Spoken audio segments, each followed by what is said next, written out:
And so very, very happy to welcome into the studio Dr. Edward McDowell joins us, cardiologist and a really, really busy guy here in Indiana. Our visit is presented by Marcus and Mack, voted the best law firm and the best personal injury lawyer 4 years in a row in the Best of Indiana County contest. Visit them online at marcusandmack.com. Good morning. How are you? Good morning, Todd. Been a while since we've had you in the studio. Been a few years, that's right. Yeah. Well, I'm glad to get a hold of you here this morning. It is Heart Health Awareness Month. And I always wonder, do people really have a grip on the many, many factors that influence your heart health? Because I think that there are so many different things that unless you have a pro helping you out, there's a good chance that you're going to miss something. That's a very good point. A lot of illnesses, high blood pressure, diabetes, heart disease, very often don't exist separately, but there are multiple risk factors in the same person. Mm-hmm. Mm-hmm. So, being in touch with your primary doctor is always important. They're your local expert in managing your preventive health. And of course, with our heart health, there are tons of things that we can do. Now, let's talk about basic maintenance for the person who doesn't have heart problems that they know of. Heart disease could be a part of your life and you don't even know it. Sure. Again, I usually get involved a little bit later, unfortunately, once people have developed heart disease.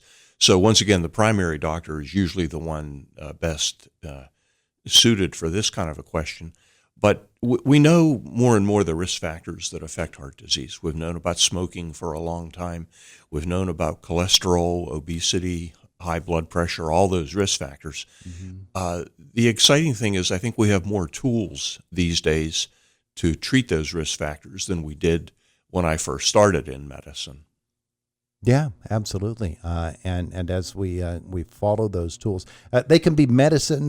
They can be other factors, vitamins, cholesterol monitoring, and of course, exercise is really right there at the beginning, isn't it? Sure. It always starts with lifestyle. And for a lot of people, most of us are not as active as we should be. Most of Americans have a few extra pounds. Our diet is way too high in animal fat. That's been known for many, many years. And so it starts with that.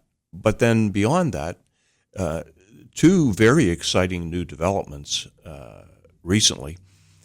For decades, we've known that statins significantly alter the course of coronary disease, prevent coronary disease and stroke, or help prevent its recurrence once it has occurred. Mm-hmm. But and statins are very safe, well-studied drugs, but there's a certain percentage of people still who either can't or won't take statins. Mm-hmm. Well, there are some new developments there, a medicine called Leqvio that affects cholesterol, but in a different part of the pathway than statins do. And second, many people have seen the commercials on television for Repatha. That's a complete departure because that's actually an immune-type therapy, similar to what a lot of our colleagues use in oncology in treating cancer these days. Mm-hmm. As expected, these drugs are really expensive, and so insurance coverage becomes an issue. But they are incredibly powerful at lowering cholesterol. So those are two new tools that have really helped in the cholesterol, or one area.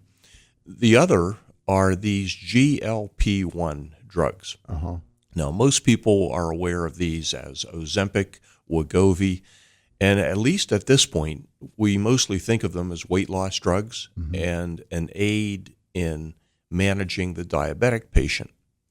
And there are a host of them out there. There are about at least 8 new drugs coming out. Some are injectable, some are pill form.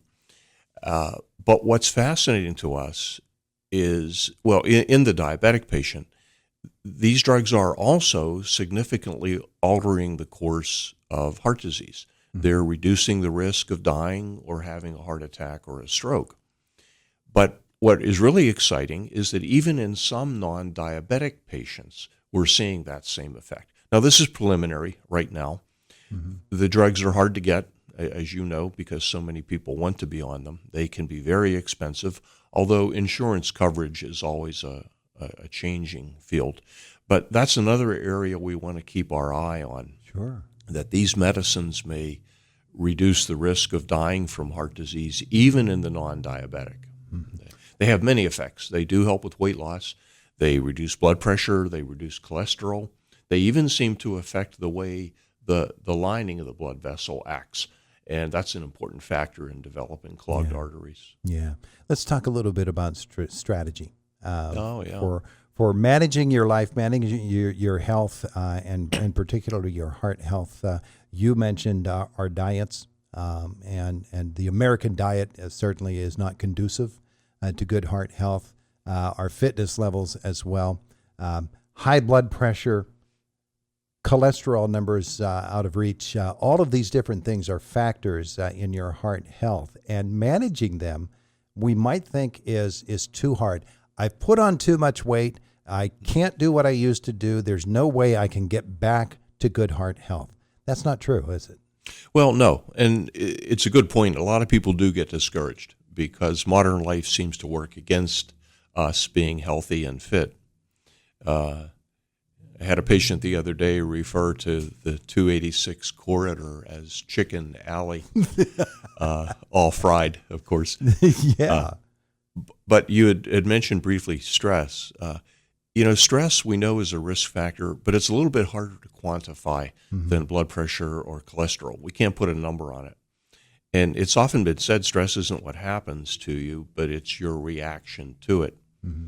Decades ago, Dean Ornish did some research and found that stress management with some techniques borrowed from meditation and yoga were very helpful. And there are plenty of yoga and meditation helps available in the community. I've seen several yoga studios.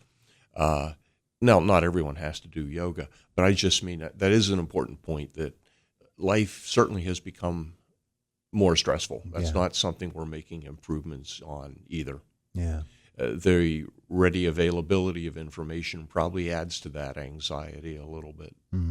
I want to talk about heart health with men and women as well, because they can manifest themselves differently. And that goes right even to heart attack symptoms, does it not? Well, it can.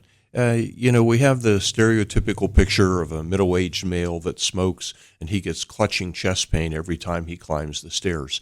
Well, we still see that, but many people don't present with classic chest pain. The pain's not in the center of the chest. I've been impressed with how many people shortness of breath on exertion turns out to be heart disease, particularly in women. So the other realization, I think, is that some people think women don't get heart disease, but we're learning that's just not true, not true. So women and heart disease, men and heart disease, we're all subject to it. Oh, yes. So let's talk about checkups, routine checkups. Is there an age? Is there a particular guideline that should be followed in terms of a routine heart checkup, and how frequently they should happen? Again, the core here is having a good primary care physician that you trust. And that's really the focus when a primary care physician is seeing the 40-year-olds. That's the things they're focusing on, okay? Most of us are reasonably healthy heart-wise in our teen years. Unfortunately, that deteriorates once we leave school. So I think that's the starting point. Your primary doctor knows what you need to do prevention-wise, but also with other areas, breast exams, pap smears, checkups for colon cancer. There's a whole host of preventive things that your primary doctor looks at, and that's the starting point. I would assume that monitoring your cholesterol levels and your blood pressure would be really important parts of that whole formula for heart health too.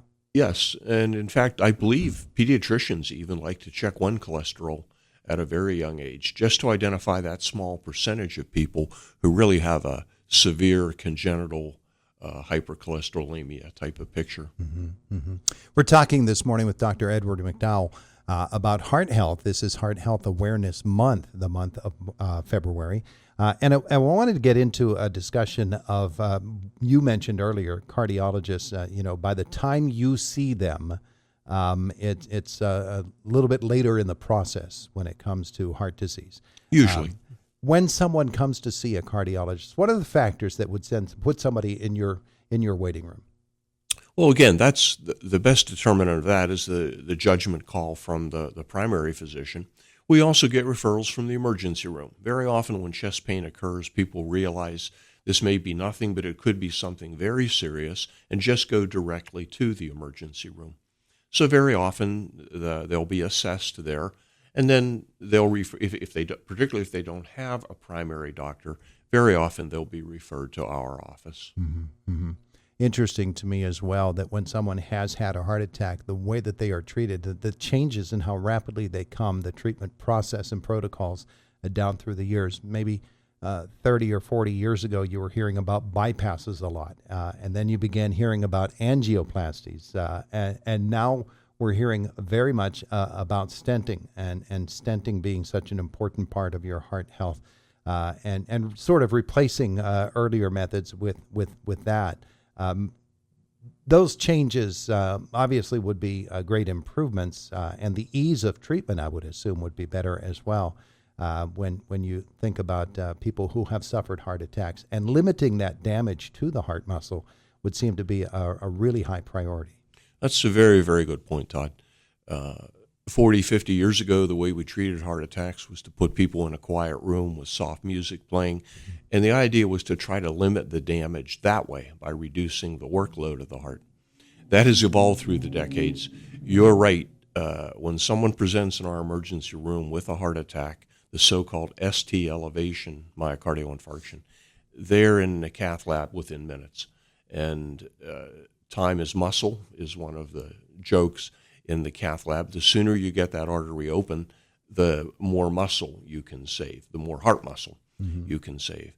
That's been an exciting development in my career. We did not have a cath lab when I started here. And since, I believe, about 2017, we've had a very active cath lab and an interventional program. I don't do stents myself. I'm a non-invasive cardiologist, but we have a complete interventional program here. Mm-hmm. Not everyone needs a stent. It has not replaced bypass surgery. Unfortunately, a lot of diabetics still get very diffuse disease, and they're better served by bypass surgery. So that hasn't disappeared. But yes, we are doing a lot of stents. Mm-hmm. Also, stents are a lot better. You had touched on that. In the early days, stents would open the artery, but that all re-narrow within a few months. And this is where drug-eluting stents has been a major development. Mm-hmm. Those stents have a much better track record of staying open for years and years and years. Yeah, yeah. Well, that whole follow-up process, once you've had the stents inserted, if there are multiple stents or just the one, then you begin that regular process with your cardiologist, and because heart attacks can happen out of the blue to somebody who thinks that they're in perfectly good health. So the process begins of the regular checkups, the routines, and the medications, which for some people they might be on for the rest of their lives, but those are saving their lives every single day. And it's really important for people to keep up with their medications. Yeah, that is a good point. And it's important to remember that when you put a stent in a diseased coronary artery, it doesn't become a normal artery. It's far from it. When you think of it, that artery is encased in a steel mesh. It doesn't really behave like a normal artery. And yes, even if you get a stent, you're going to be on a number of new medicines for the rest of your life. Mm-hmm. Most important there are statins and the platelet inhibitor drugs, aspirin and Plavix, things like that to keep the stent open. Yeah, and people will end up carrying nitro pills with them for the rest of their lives too. Sometimes, not always. I have patients where if they start having chest pain tomorrow, I want them in the emergency room. I don't want them sitting at home popping nitros. Yeah. There are other people, though, where nitroglycerin remains an important part of their treatment program. Yeah. Okay, so we're just about out of time. So some of the things that we've talked about this morning when it concerns heart health is the importance of getting your checkups, visiting that primary care doctor to be sure that that doctor is helping to monitor your heart health. Your heart health, and then when a cardiologist becomes involved, listening. Number one, lifestyles, all of those different things. But it's a process and it's a relationship that you build with with your patients. And I know that you go to great lengths to know what's going on with your patients in their lives to help them to navigate through what can be a very trying time. So if people need to get started with a cardiologist, what should they do? I'm sure that they could call your office. Oh, sure. Some people, though, I think would do better to get the advice of their primary doctor. I had a patient the other day who self-referred, and really what he needed to see was a vascular surgeon. And had he talked to his primary care doctor, I didn't mind seeing him. And of course, we eventually got him to see a vascular surgeon. But that's just an example of sometimes patients don't know who the best referral is. Okay. Yeah. But yeah, we, call our office, we take self-referrals.